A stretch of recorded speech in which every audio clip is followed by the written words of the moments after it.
Hit that subscribe button on Crime Uncovered to stay with us as the net tightens around the person who held the map to her life. We tell this story to honor Nancy's memory, not to sensationalize the tragedy that ended it. No rumors, no theories, just the cold facts and official police reports. Smash the like button if you agree that the silence between 9:50 p.m. and 1:47 a.m. is the smoking gun. Drop a comment below. What is the killer hiding in those 238 minutes? The clock doesn't lie.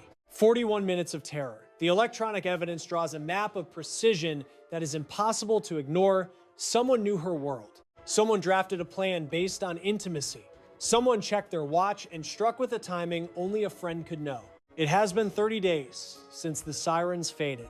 Every lab result is pointing us toward the one person with access. Because we already know the mechanics of the murder. The crime scene screams the method, but the timeline betrays the man. This wasn't just violence. It was knowledge weaponized. And the knock on the door is coming. 9:50 p.m. The garage door grinds shut. Pause for a second. Close your eyes and visualize it. A silent street winding through the Catalina foothills. Houses tucked far back from the curb. Ancient trees throwing long, ink-black shadows under the street lamps. Immaculate lawns. It is the sort of zip code where everyone knows your name, where danger feels like a foreign concept. 9:50 on a Saturday night in January. Windows glow with warm light. Televisions flicker against the blinds. Families are collapsing onto couches, letting the weekend wash over them. Boring. Safe. Routine. You hear the mechanical whine of the garage motor. Then, the solid thud of rubber hitting concrete. It is the most ordinary sound in suburbia. But inside one of those stucco homes sits an 84-year-old grandmother. Secure, deadbolts thrown, lamps dimmed, the house breathing in its slow nighttime rhythm. Outside, an engine revs. Red taillights bleed into the darkness as they pull away. The dinner guests are leaving. The card games are over. Just another Saturday. Nancy Guthrie is alone now. A solitude she has known for 1,000 nights before this one. This is her baseline. This is normal. The quiet independence of a widow ruling a home she has held for decades. But tonight, the safety is a lie. Tonight, the pattern is about to shatter. Fast forward to 1:47 a.m., 3 hours and 57 minutes of silence. Then, a motion sensor trips in the dark, a shape materializes. A black mask erases his face. Only the eyes burn through narrow slits. Gloved hands, a tactical pack tight against his spine. There is a pistol on his hip. He is not sprinting, he is not panicked. He walks with the terrifying calm of a man who owns the place. Look at his kit. He did not just stumble onto this porch hoping for an open window. A 25-liter assault pack, chosen for capacity. Heavy-duty mechanics, gloves to kill fingerprints, a full face mask, a holstered weapon, ready to draw. This is not impulse. This is not a crime of opportunity. This is a man who made a shopping list for violence. His hand reaches for the lens, and at exactly 1:47 a.m., the feed dies. 44 seconds, that is all the evidence we have before the world went black. By sunrise, Nancy Guthrie had vanished. Only blood remained on the stones. Her pacemaker sent its final signal at 2:28 a.m. 41 minutes. That is the window between the intruder arriving and her heart stopping. Evidence of a plan. Evidence so damning that Sheriff Chris Nanos broke protocol within 24 hours, a move you almost never see in missing persons cases. He bypassed search and rescue. He dialed homicide. Murder detectives took the lead because seasoned investigators looked at that timeline and they knew the story it told. And that story was not about a random break-in. It was about intelligence, about surveillance, about a predator who studied Nancy Guthrie's life until he knew the exact minute she was defenseless. 30 days later, one question haunts this investigation. Who knew? Who had the patience to watch the family leave and wait exactly 3 hours and 57 minutes before striking? Who possessed the intel to execute an operation this surgical? We are not here to name a suspect today. The investigation is active. The labs are still running DNA sequences. No handcuffs have been slapped on yet. But this video is about the math. It is about forensic analysis of those 238 minutes of waiting. It is about profiling the mind that held the keys to this house before he even stepped inside. Before we tear apart the layers of surveillance required for this crime, hit that subscribe button on Crime Uncovered, toggle the bell. We decode the clocks. We track the forensic patterns. We follow the facts into the dark. If you believe that gap between 9:50 and 1:47 proves a calculated hit, smash the like button and drop a comment. What does that silence tell you? That gap is the skeleton key to this entire case. First, we have to understand the target. Nancy Ellen Long Guthrie entered this world on January 27th, 1942 in Fort Wright, Kentucky. 84 years old. Let that sink in. 84 years of breathing, 84 years of memories, relationships, and history. A lifetime of being a daughter, a wife, a mother. She planted her roots in the Arizona desert back in the early 70s, more than 50 years ago. Half a century building a legacy in the Catalina foothills, 50 years of being a neighbor, 50 years of being known. She raised 3 children here. Annie Guthrie, her eldest, the author of The Good Dark, published in 2015, a jeweler, a former director at the University of Arizona Poetry Center. She stayed close, living nearby with her husband, Tommaso. But then there is Savannah Guthrie, the co-anchor of NBC's Today Show, one of the most famous faces in American morning television, broadcasting to millions every single day. That level of fame implies wealth, it implies access, and it puts a target on your back. Cameron Guthrie, Nancy's boy, a retired Air Force colonel who spent 26 years strapped into the cockpit of an F-16. But stripped of the rank and the medals, Nancy was simply grandma, a matriarch to kids who, if you believe the public record, didn't just love her. They worshiped her. The kind of grandmother you swarm at family parties, the one constant heartbeat throughout their entire growing up years. Sheriff Chris Nanos was surgical about her mental state. Sharp as a tack, zero cognitive drift, and you have to understand why that matters. Her mind was a fortress. Memory clear, awareness total, which means Nancy wasn't confused when the situation turned. She processed every second of it with absolute clarity. But while her mind was steel, her body was betraying her. Movement was a battle. She had a pacemaker, keeping the rhythm in her chest, ticking away the time she couldn't run from. She survived on a strict cocktail of daily meds. Sheriff Nanos didn't sugarcoat it, skip a dose, and you're flirting with death. Listen to the dispatch tapes from the initial call, and it hits you. Nancy couldn't make it 50 yards without a helping hand. Those physical limits sealed her fate. She couldn't run. She couldn't hide. She couldn't fight back. And she was alone. Solitary in that Catalina foothills residence. No dog to bark, a warning. No roommate to hear a scream. Just a devoted regular at St. Andrew's Presbyterian. They've whispered her name in prayer every Sunday since she vanished. A congregation pleading for a miracle. She'd been walking this path alone since 1988. Her husband, Charles, taken at 49. A mining expedition in Mexico that he never came home from. That is 38 years of solo survival, 4 decades of rigid routines built to keep her world spinning. Quiet, stable, anchored by family and faith. She was the picture of resilience right up until the sun went down on Saturday, January 31st, 2026. That evening started with false safety. Dinner at her daughter Annie's place, just a stone's throw from Nancy's sanctuary. It was the standard American weekend ritual. Plates clinking, cards shuffling, voices rising and falling, the comfortable, hypnotic rhythm of a family at rest. Annie, her husband Tommaso, their son. Nancy soaking in the mundane, beautiful moments that anchor a life. Then came 9:48 p.m.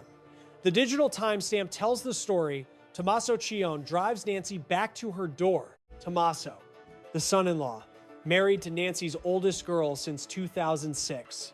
Father to her grandson, an Italian-born biology teacher shaping minds at Basis Oro Valley. He'd been part of the tribe for 20 years.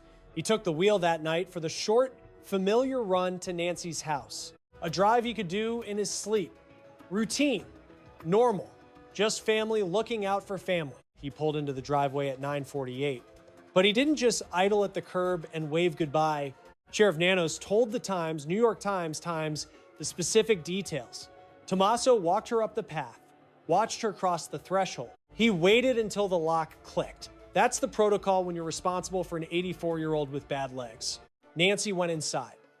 Tommaso confirmed she was safe. 2 minutes later, 9:50 p.m. The timeline snapped shut. The garage door went down. Tommaso drove back to his wife and son. And just like that, he became the last familiar face Nancy Guthrie would ever see. Now, stop and look at the clock, because this timeline is the oxygen line for the entire investigation.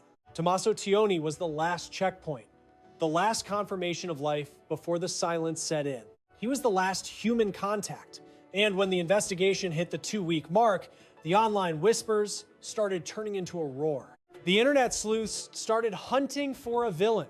The pressure on the cops was crushing. So on February 16th, Sheriff Nanos stepped up to the mic and dropped a hammer. The Guthrie family, he said, siblings, spouses, everyone is clear. Not a quiet internal memo, a public declaration. Definitive, loud, absolute. He repeated it to make sure it stuck. The Guthrie family is out of the suspect pool. He was clearing Tommaso without speaking his name, clearing the spouses, clearing the man who saw her last. And then the sheriff went for the throat. He called the family gracious, he called them victims, and he said pointing the finger at them wasn't just wrong, it was cruel. That is strong language for a badge. Why the emotion? Why the force? Because the timestamps don't lie. Look at the gap. 9:50 p.m. Tommaso leaves. 1:47 a.m. The masked phantom appears. That is a void of 3 hours and 57 minutes. Where was Tommaso during that 3-hour blackout? Safe at home with Annie. His digital ghost anchored him miles away from the tragedy. Digital footprints are the ultimate witness. They create alibis that simply cannot be faked. So, where was Annie? Where were Savannah and Cameron? Their locations were pinned, verified, and locked into the digital cloud that tracks our every move. The family wasn't there. They couldn't have been. The timeline clears them with absolute certainty, but that clearance uncovers a much darker reality. It comes down to intimacy. Tommaso had spent 20 years visiting that house. He knew the floor plan by heart. He knew the routines, the patterns, the weak spots. He held the kind of insider knowledge this crime required. But he wasn't the one in the mask. The clock proves it. His alibi is solid. The evidence clears him, which leads to a terrifying conclusion. Someone else held that same blueprint. Someone else had walked those halls enough to learn the rhythm of the house without raising a single red flag. That is what Tommaso's innocence reveals. It proves the killer possessed family-level knowledge while standing outside the circle. A stranger knew Nancy's life well enough to strike with the precision of a ghost. This entire case is a study in access. It asks who had the legitimate presence to learn the secrets usually reserved for blood relatives. 9:48 p.m. Tommaso drops Nancy off. He watches until she's safely inside. He drives away knowing she's secure. 3 hours and 57 minutes later, a stranger steps out of the dark. Someone with knowledge they shouldn't have had appears at her door. That is the haunting question here. Who knew what only the family should know? Let's break down those 3 hours and 57 minutes. Nancy is inside, safe, door bolted. She goes through her evening ritual. When you get older, routine isn't just a habit, it's a necessity. So she likely did exactly what she did every other night. The same prep for bed, the same lock check, the same quiet habits, then the gap. 3 hours, 57 minutes. From the garage door humming shut to the nightmare beginning. Stop. Before we go further, look at that silence. Forget the intruder for a second. Forget the gear and the gun. Forget the 41 minutes of terror. Just look at the clock. 9:50 p.m.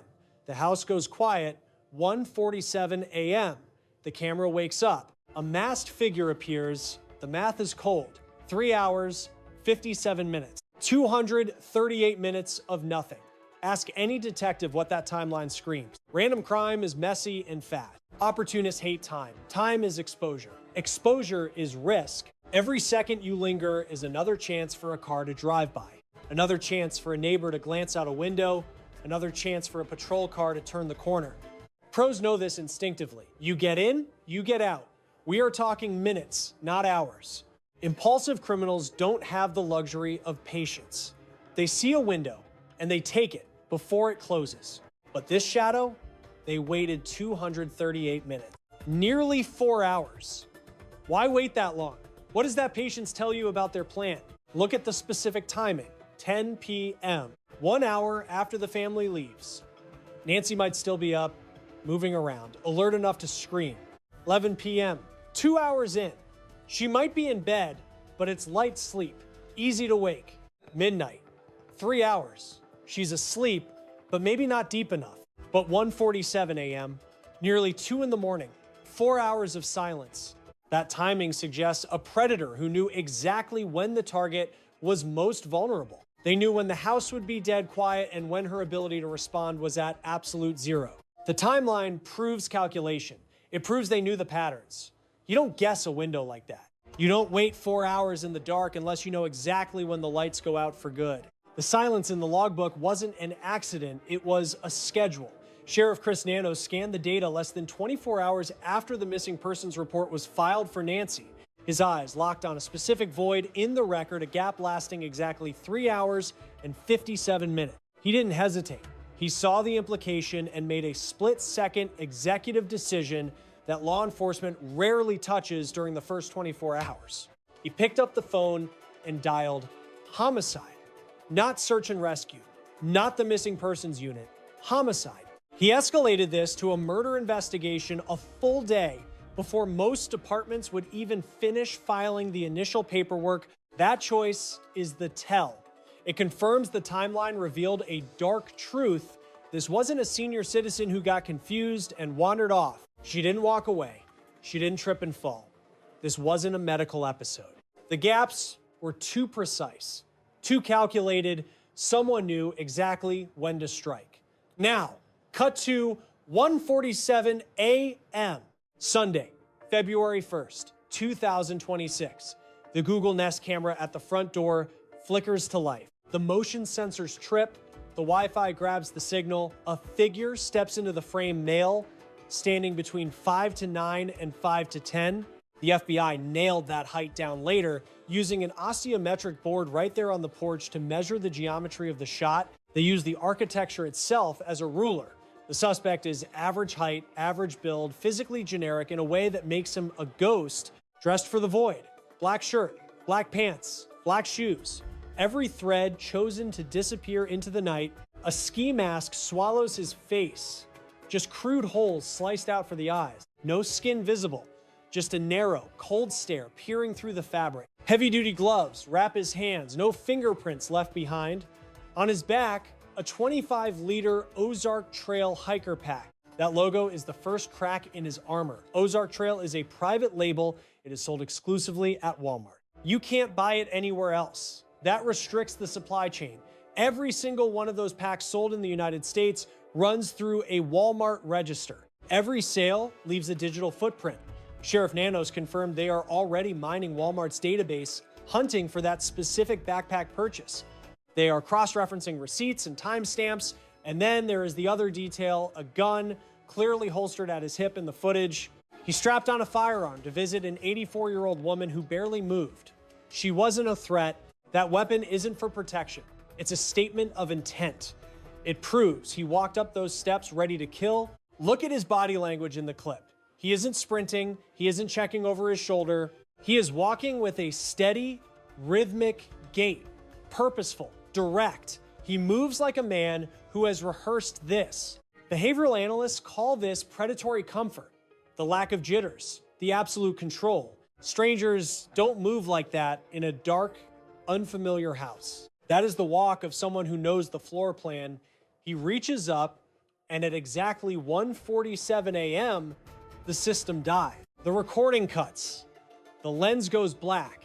the live feed is severed. We only have those 44 seconds because Google Nest automatically pushes footage to the cloud in real time. Even after he killed the camera, those 44 seconds were already safe on a server miles away. FBI Director Kash Patel later revealed they had to dig deep into the back-end trash data to salvage the clip. It wasn't easy. There was no active subscription to save the file, so the feds worked directly with Google engineers to scrape the residual cache and rebuild the scene. That digital forensics miracle is the only reason we know what the monster at the door looked like. But here is the chilling part. The camera was blind, but the motion sensor was still alive. 25 minutes later at 2:12 a.m., the sensor trips again. No picture, just a data point in the log. Movement in the dark. He didn't leave. He was still there. 25 minutes after breaking in. Then silence for 16 more minutes until 2:28 a.m. Nancy's pacemaker severs its connection with her iPhone. The app had been shaking hands with her heart monitor, constantly syncing rhythm, checking status. At 2:28 a.m., that handshake failed. Medical transmitters don't just quit for no reason. Maybe the distance became too great. Maybe signal interference kicked in. Maybe the device broke. Or maybe something catastrophic happened to the body holding the device. The math creates a horrifying window. 1:47 a.m., the camera dies. 2:12 a.m., movement in the hall. 2:28 a.m., the heart monitor goes dark. 1:47 to 2:28, 41 minutes. Say it out loud, 41 minutes. That is longer than a standard sitcom, longer than your commute. That is an eternity to be inside a stranger's house. Burglars want to be in and out in 5 minutes. Speed is safety. Staying for 41 minutes isn't theft. It's something else entirely. The digital timestamps tell a chilling story. Someone was inside that house with her for at least 41 minutes. Let the weight of that number sink in. That isn't the frantic smash and grab of a panicked intruder. That is the calm, deliberate pace of someone who feels right at home. Imagine breaking into a stranger's house in the dead of night, every shadow looks like a threat, and you freeze at every creaking floorboard. Now flip the script. Imagine walking through a room you know by heart, moving efficiently because you know exactly where the furniture sits. 41 minutes points to that second scenario. It screams familiarity. The alarm bells started ringing Sunday morning when Nancy didn't log on for her virtual church service. Family rushed to the house and found the nightmare waiting on the front porch, bloodstains that were later confirmed to be hers. But Nancy was gone. They dialed 911, launching a massive investigation that is now dragged on for 30 agonizing days. We need to profile the mind behind this. What exactly did they need to know to pull this off so seamlessly? Let's strip it down to the basics. They needed to know Nancy existed, where she lived, that she was 84, and that she was all alone. Sure, property records are public, and anyone in the neighborhood could tell you who lived there. Delivery drivers and local workers pick up on these things, and the family's fame makes the connection easy to find. But there is a massive gap between knowing someone exists and knowing exactly when they are helpless. The timeline reveals a predator who knew the precise window of vulnerability right after the family left at 9:50 p.m. They knew she would be isolated until the next morning. How do you get that kind of intel? You have to watch. You study the comings and goings, memorizing the rhythm of the household. You learn through repetition that once the dinner guests leave, the lights go out, and she is on her own. That level of pattern recognition requires eyes on the target, someone with a legitimate reason to be lingering nearby. But the intelligence gathering went far deeper than just a daily schedule. The weekend of January 31st into February 1st wasn't chosen at random. That was the exact moment Savannah Guthrie was jetting off to Milan to cover the 2026 Winter Olympics for NBC. Being halfway across the world meant Savannah was thousands of miles from helping in a crisis. So how does the attacker know about Savannah's Olympic itinerary? We aren't talking about general news. We are talking about the specific departure date and the exact timing. NBC doesn't blast their anchors' travel logistics to the public. Savannah didn't post a boarding now selfie on January 31st. That is inner circle information shared with family, close friends, or colleagues, or perhaps shared with a service worker who needed to know, we won't be around this weekend. The timing proves the perpetrator knew this specific weekend offered the perfect storm. They also knew they had to deal with the Google Nest camera watching the front door. They identified the tech, understood the risk, and knew how to bypass it.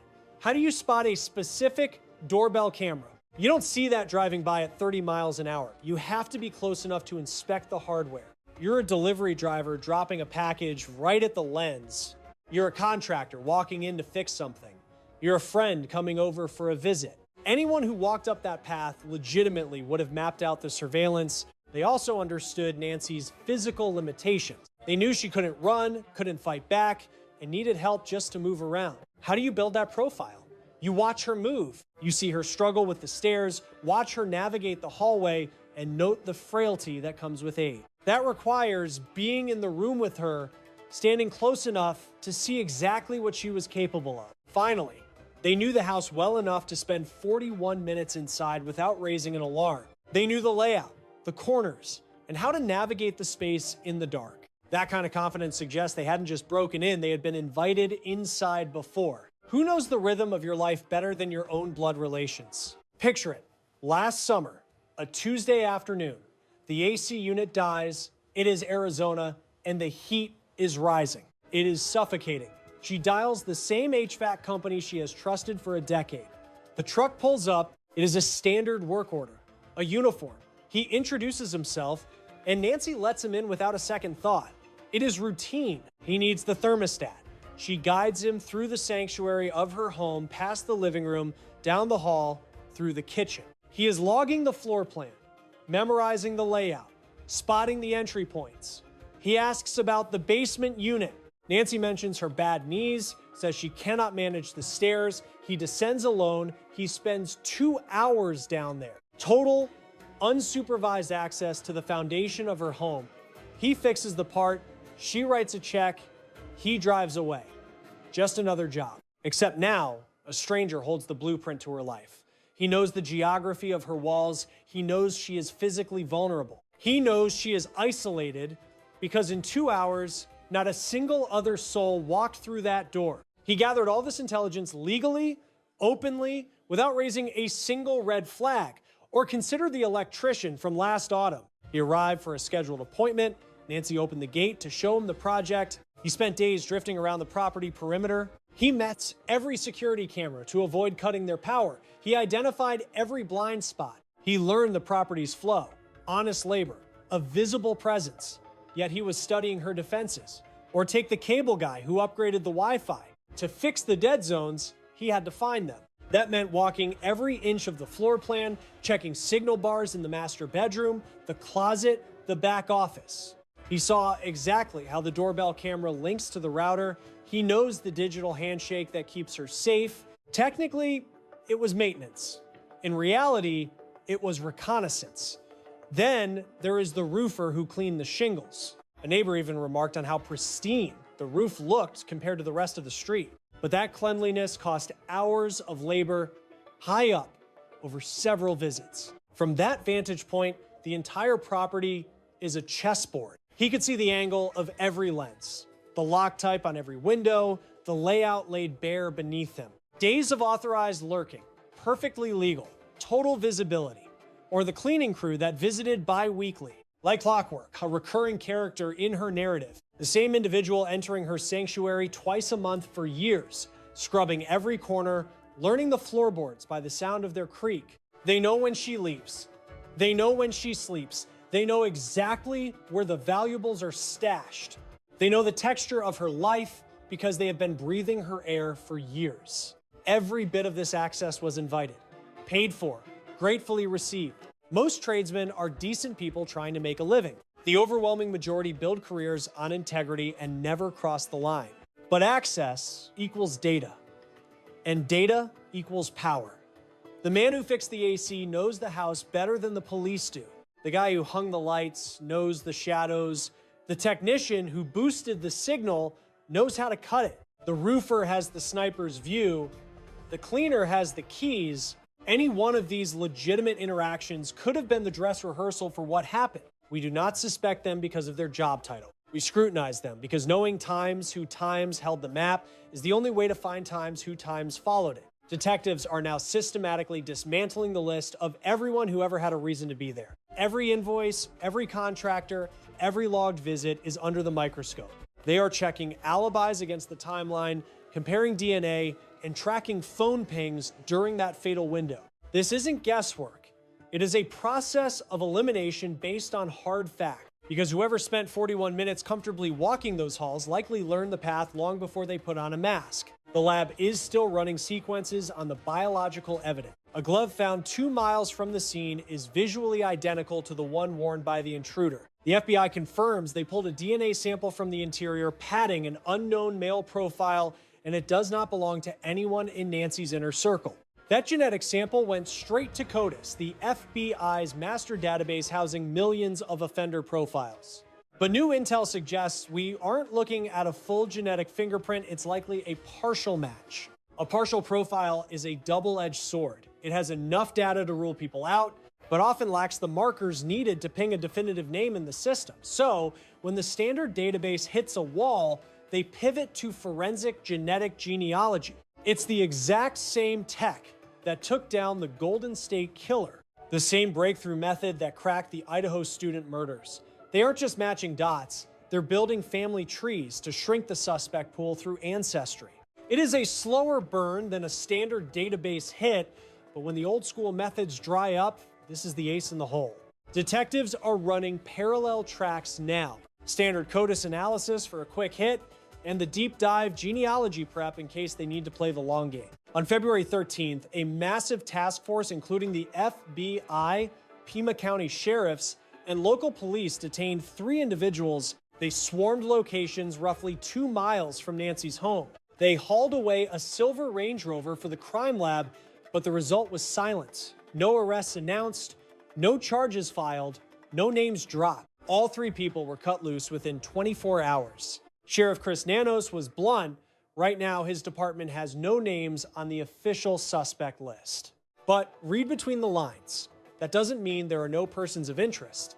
It just means they don't have the handcuffs ready for a public perp walk yet. The tip line is melting down over 23,000 leads, every single one vetted and stacked against the physical evidence. They are begging the public for video, anything within a 2-mile radius of Nancy's place from New Year's Day to early February. They aren't just looking for a car, they are mapping the entire heartbeat of that neighborhood for a solid month. The investigation has shifted gears, moving from a boots-on-the-ground manhunt to quiet, lethal detective work. The FBI packed up the Tucson command post and moved operations to Phoenix, where they have the heavy machinery to crunch the data. We are talking over 10,000 hours of video footage, according to the Bureau. The Pima County Sheriff's Department says they are pulling back the visible patrols to focus on the detective work. Don't mistake that for quitting. It means the case is maturing. They are moving into the silent phase that builds bulletproof prosecutions. The family put $1 million on the table for information leading to Nancy's return. That is a cash offer, according to Savannah. You can even tip anonymously. The FBI threw in another $50,000 on top. Now, picture Nancy's last moment of peace, 9:50 p.m. Saturday night. Her son walks her to the door. Lock turns. Silence. She goes through the motions, brushing teeth, checking the locks. She gets comfortable, feeling completely safe in the home she had owned for decades, drifting off to sleep. She had no idea that the clock was ticking down. 238 minutes later, a shadow would appear at her door. Someone who knew her rhythm. Someone who knew she would be in a deep sleep by 1:47 a.m. This wasn't random. The timeline proves it was calculated. Somewhere in that 41-minute window of hell, Nancy knew. She wasn't confused. Her mind was sharp. She was aware. And that clarity is what makes this gut-wrenching. This wasn't a crime of opportunity against an unaware victim. It was a raid on a woman who understood exactly what was happening. Nancy knew. 84 years old. A grandmother. A church member. A woman who spent 5 decades building a life in Tucson. Gone. Taken by a predator who treated her life like a math problem, timing the abduction with digital precision. The garage door shuts at 9:50. 3 hours and 57 minutes of silence The masked figure appears at 1:47, 41 minutes of terror captured in the digital log. Then, the pacemaker signal stops flat at 2:28 a.m. Every timestamp is a piece of the puzzle. Every digital footprint screams premeditation. This was not an accident. Sheriff Nanos saw it immediately. The timeline proved knowledge. The pattern showed planning. The precision betrayed an insider's understanding. Homicide, not a missing person. The evidence never lied about what this really was. 30 days later, Nancy is still missing. The hunt continues. The labs are grinding through the DNA genealogy. Evidence is being dissected. Tips are being chased. Somewhere out there, someone is holding the secret of those 41 minutes. Her pacemaker recorded every beat of her life until the moment it stopped. The irony is that the technology meant to keep her heart beating is now the only thing pointing to who stopped it. Thanks for watching. Respect the timeline and stay vigilant. We are hunting a ghost who studied Nancy's daily rhythm, waiting for the precise second when she was most vulnerable. This wasn't a stranger breaking in. It was someone with a smiling face and a valid reason to be standing in her hallway. They weaponized that trust, executing a plan that the timeline proves was cold, calculated, and scheduled. The truth is hiding in the microscopic details: the DNA under a fingernail, the credit card receipt in a trash can, the invisible digital footprints of a phone moving in the dark, and the roster of every person who held a key to her door. Nancy Ellen Long Guthrie, born January 27th, 1942, died February 1st, 2026. 84 years of love, 84 years of family, extinguished by a coward who knew exactly when the house would be silent. At 2:28 a.m., her pacemaker sent its last signal, 41 minutes. That is the window between a person entering her home and her heart going silent. The lesson is this: the people we invite into our homes carry knowledge that can become dangerous. Trust carefully. Verify consistently. Stay connected. Keep a written log of every person who enters your home: contractors, cleaners, repair workers. Record the date, the time, and the areas they accessed. Install cloud-connected security cameras at every entry point. Footage uploaded to the cloud in real time cannot be erased by anyone standing at your door. Check in on elderly family members and neighbors every single day, not just on weekends. Isolation is the predator's most powerful tool. If you have information about the Nancy Guthrie case, contact the Pima County Sheriff Tip Line. A reward of over $1 million is available for information leading to her return. Share this story. Post it. Talk about it. Community awareness is the single greatest deterrent to predators who rely on silence and anonymity to operate. Nancy Guthrie spent 50 years building a life in the Catalina foothills, raising children, attending church, and loving her family with everything she had. Her story is not just a warning, it is a call to protect the people we love, to stay vigilant, and to make sure that no one in our communities ever faces the night alone. Nancy Ellen Long Guthrie, 84 years old, disappeared from her Catalina foothills home in Tucson on the night of January 31st, 2026. She was not taken by a stranger. She was taken by someone who had studied her life with surgical precision and waited nearly 4 hours to strike. For weeks, possibly months, a predator observed her household. He learned when guests arrived, when they left, and when she would be completely alone. He knew her physical limitations.